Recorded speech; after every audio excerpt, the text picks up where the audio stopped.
हम सीधे एक मुद्दे पर बात करने वाले हैं जिसने हाल ही में नेपाल में आप कह सकते हैं काफी हलचल मचा दी। नमस्ते। हाँ, ये सब शुरू हुआ सरकार के एक काफी बड़े और अचानक फैसले से। बिल्कुल। फेसबुक, यूट्यूब जैसे जो जाने माने सोशल मीडिया प्लेटफॉर्म्स हैं, उन पर पाबंदी लगाने का ऐलान हुआ। जी। और हम जिस विश्लेषण के आधार पर ये चर्चा कर रहे हैं उसका शीर्षक है नेपाल का सोशल मीडिया बैन और राजनीतिक अशांति। तो आज कोशिश यही रहेगी कि इस पूरी घटना को इसके तार जोड़ें हाँ, मतलब समझें कि ये पाबंदी क्यों लगी, कैसे लगी। और फिर लोगों की प्रतिक्रिया क्या थी, खासकर युवाओं की। और ये विरोध प्रदर्शन जो हुए वो इतने हिंसक कैसे हो गए। और फिर अंत में ऐसा क्या हुआ कि सरकार को अपने कदम पीछे खींचने पड़े। सही बात है। सिर्फ घटनाक्रम ही नहीं बल्कि ये भी समझने की कोशिश जरूरी है कि इस पूरे वाकये का नेपाल की राजनीति पर, उसके भविष्य पर क्या असर पड़ सकता है। तो ये अपने आप में एक एक दिलचस्प कहानी है कि कैसे डिजिटल दुनिया का एक फैसला जमीन पर इतनी बड़ी उथल पुथल मचा सकता है। तो चलिए इस पूरे मामले की परतें खोलते हैं। शुरुआत कहाँ से हुई, वो पहला मोड़ क्या था। तो देखिए, इसकी शुरुआत होती है सरकार के एक निर्देश से, और इस निर्देश ने कई लोगों को एकदम से चौंका दिया। क्या था वो निर्देश? सरकार ने फेसबुक, यूट्यूब, इंस्टाग्राम, व्हाट्सएप, मतलब जितने भी बड़े सोशल मीडिया प्लेटफॉर्म्स हैं, उनसे कहा कि अगर नेपाल में ऑपरेट करना है, जमीन पर इतनी बड़ी उथल पुथल मचा सकता है। तो चलिए इस पूरे मामले की परतें खोलते हैं।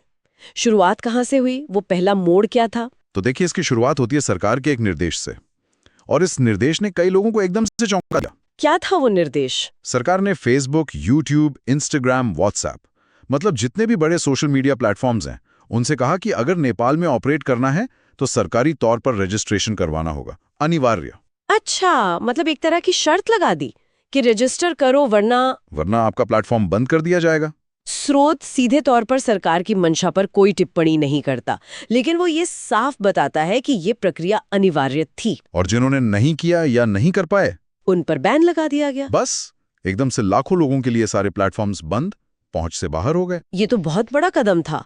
मतलब इसका असर तो बहुत व्यापक हुआ होगा। हाँ, और यहीं से चीजें तेजी से बदली, या आप कह सकते हैं दूसरा मोड़ था। लोगों का गुस्सा। बिल्कुल।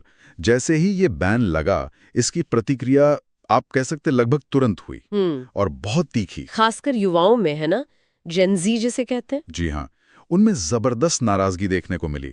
स्रोत यही बताता है कि उनके लिए ये सिर्फ कुछ वेबसाइट्स या एप्स का बंद होना भर नहीं था। उन्हें लगा कि ये उनकी आवाज दबाने की कोशिश है। हाँ, बिल्कुल।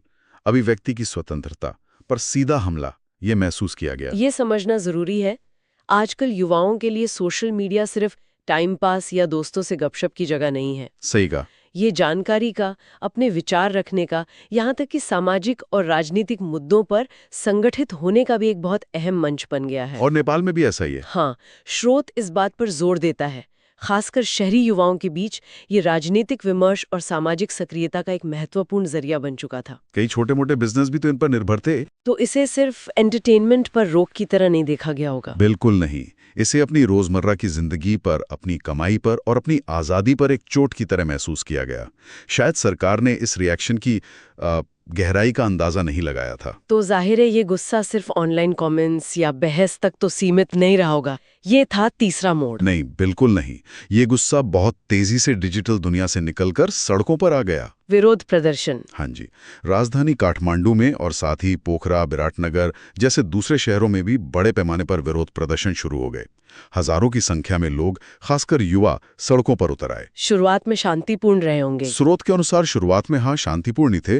लोग बैन हटाने की मांग कर रहे थे, नारे लगा रहे थे। लेकिन फिर हालात बिगड़े कैसे?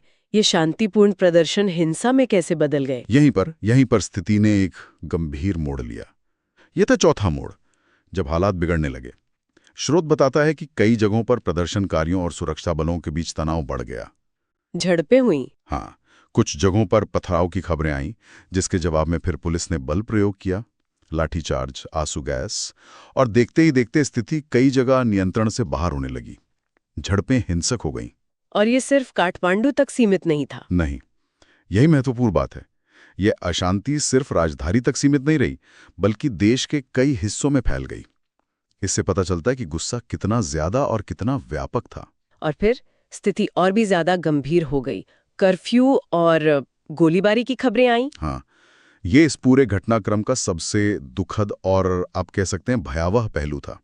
जब कई इलाकों में हिंसा बहुत बढ़ गई तो सरकार ने स्थिति को कंट्रोल करने के लिए कर्फ्यू लगा दिया।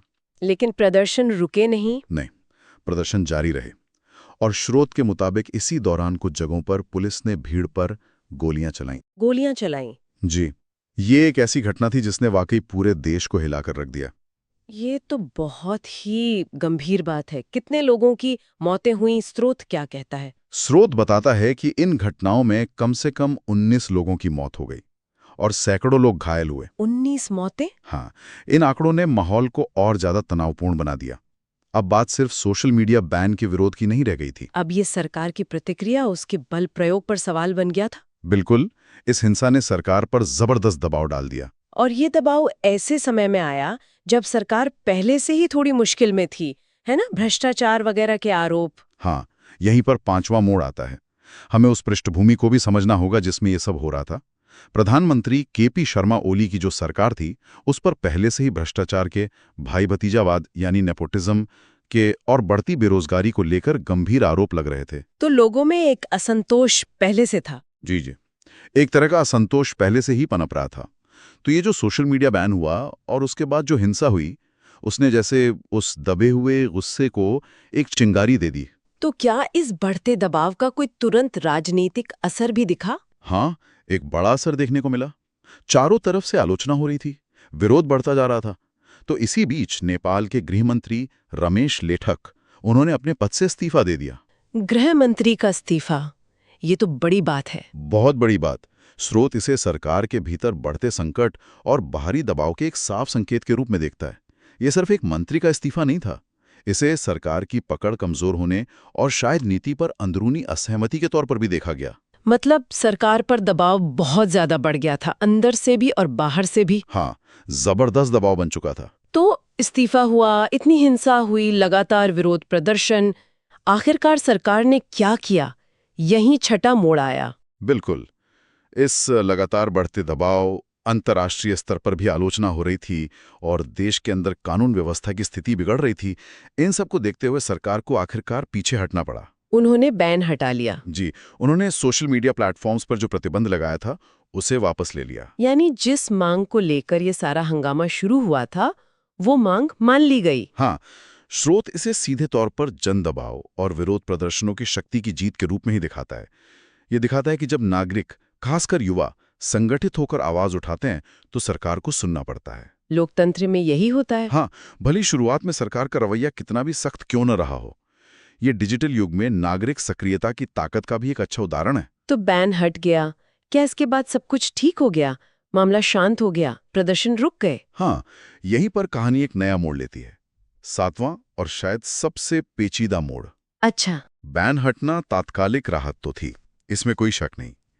लेकिन जो असंतोष और जो मुद्दे इस पूरे घटनाक्रम के दौरान सतह पर आ गए थे, वो गायब नहीं हुए। वो तो वहीं थे। हाँ। असल में अब लोगों की मांगें सिर्फ सोशल मीडिया की बहाली तक सीमित नहीं रहीं। तो अब क्या मांगे उठ रही हैं? स्रोत इस बारे में क्या कहता है? स्रोत बताता है कि अब मांगें कहीं ज्यादा बुनियादी हो गई हैं, ज्यादा राजनीतिक। लोग अब सिर्फ नीतियों में बदलाव नहीं चाहते, पूरी व्यवस्था में बदलाव। हाँ, सरकार के कामकाज के तरीके में बड़े बदलाव की मांग कर रहे हैं। वो मुद्दे, भ्रष्टाचार, जवाबदेही की कमी, बेरोजगारी, ये सब अब और जोर शोर से उठाए जा रहे हैं। और कुछ लोग तो सरकार बदलने की भी बात कर रहे हैं। जी हाँ, कुछ समूह तो यहां तक मांग कर रहे हैं कि मौजूदा सरकार को हटाया जाए और एक अंतरिम सरकार बने जो नए सिरे से चुनाव करवाए। यानी सोशल मीडिया बैन का जो मुद्दा था, वो एक तरह से बड़े राजनीतिक बदलाव की मांग का एक जरिया बन गया। हाँ, आप कह सकते हैं वो तात्कालिक कारण जरूर था, लेकिन उसने उन गहरी समस्याओं को उजागर कर दिया जो पहले से सिस्टम में मौजूद थी। तो अब नेपाल की राजनीति एक अहम मोड़ पर खड़ी है। विश्लेषण तो ये इशारा करता है कि नेपाल की राजनीति अब एक महत्वपूर्ण चौराहे पर है। ये जो पूरा घटनाक्रम हुआ है, ये आने वाले दिनों या महीनों में बड़े राजनीतिक फेरबदल की नींव रख सकता है। एक अनिश्चितता का दौर है। मतलब अनिश्चितता का दौर जरूर है, लेकिन यह संभवतः परिवर्तन का भी संकेत है। अब आगे क्या होता है, कौन सी राजनीतिक ताकतें उभरती हैं और क्या वाकई व्यवस्था में सुधार होते हैं, ये देखना होगा। तो अगर हम इस पूरी कड़ी को एक बार फिर से देखें, सरकार एक विवादास्पद सोशल मीडिया बैन लाती है, इस पर जबरदस्त गुस्सा फूटता है, खासकर युवाओं में। जी। ये गुस्सा सड़कों पर विरोध प्रदर्शनों की शक्ल लेता है, जो दुर्भाग्य से हिंसक हो जाते हैं, जाने जाती हैं। बढ़ते जनदबाव और राजनीतिक संकट के बीच सरकार को बैन वापस लेना पड़ता है। जी। लेकिन अब मामला सिर्फ बैन का नहीं रहा। अब देश में गहरे राजनीतिक बदलाव और सुधारों की मांग उठ खड़ी हुई है और भविष्य अनिश्चित दिख रहा है। बिल्कुल सही सारांश है। और इससे जो मुख्य बात सीखने को मिलती है वो ये है कि कोई भी सरकारी नीति, कोई भी फैसला वो हवा में नहीं होता, वो जमीन पर लागू होता है। हाँ, वो मौजूदा सामाजिक और राजनीतिक जमीन पर ही लागू होता है। और अगर जमीन पर पहले से ही असंतोष है, गुस्सा है, समस्याएं हैं, तो एक गलत या अलोकप्रिय नीति एक बड़े संकट को जन्म दे सकती है, जैसा हमने नेपाल में देखा। और दूसरी बड़ी सीख शायद डिजिटल युग में संगठित जनमत की ताकत है, खासकर जब युवा वर्ग मुखर हो। उनकी आवाज को अनसुना करना मुश्किल है। ये वाकई बहुत कुछ सोचने पर मजबूर करता है और इसी सोच को आगे बढ़ाने के लिए श्रोताओं के लिए एक सवाल छोड़ जाते हैं, जो सीधे तौर पर इस विश्लेषण से ही उभरता है। जी। सरकार ने सोशल मीडिया बैन तो वापस ले लिया, जो तात्कालिक मांग थी वो पूरी हो गई, लेकिन उन गहरी समस्याओं का क्या? भ्रष्टाचार, बेरोजगारी, राजनैतिक जवाबदेही की कमी, जिनकी वजह से लोगों का गुस्सा इतना भड़का था। ये बड़ा सवाल है। स्रोत कहता है कि बड़ा फेरबदल हो सकता है, लेकिन क्या ये फेरबदल वास्तव में उन बुनियादी मुद्दों को छुएगा जिनकी मांग अब उठ रही है, या ये सिर्फ एक सतही बदलाव बनकर रह जाएगा? ये वाकई $1 मिलियन का सवाल है, जैसा कहते हैं। राइट। और इसका जवाब न सिर्फ नेपाल के भविष्य के लिए महत्वपूर्ण होगा, बल्कि हम सबके लिए एक सबक होगा। हाँ, ये दुनिया भर में लोकतंत्र, शासन और डिजिटल अधिकारों के बीच जो एक जटिल रिश्ता बन रहा है, उसे समझने के लिए भी एक केस स्टडी की तरह होगा। इसका जवाब तो हमें खैर आने वाला वक्त ही देगा। बिल्कुल। तो आज के लिए बस इतना ही। जी।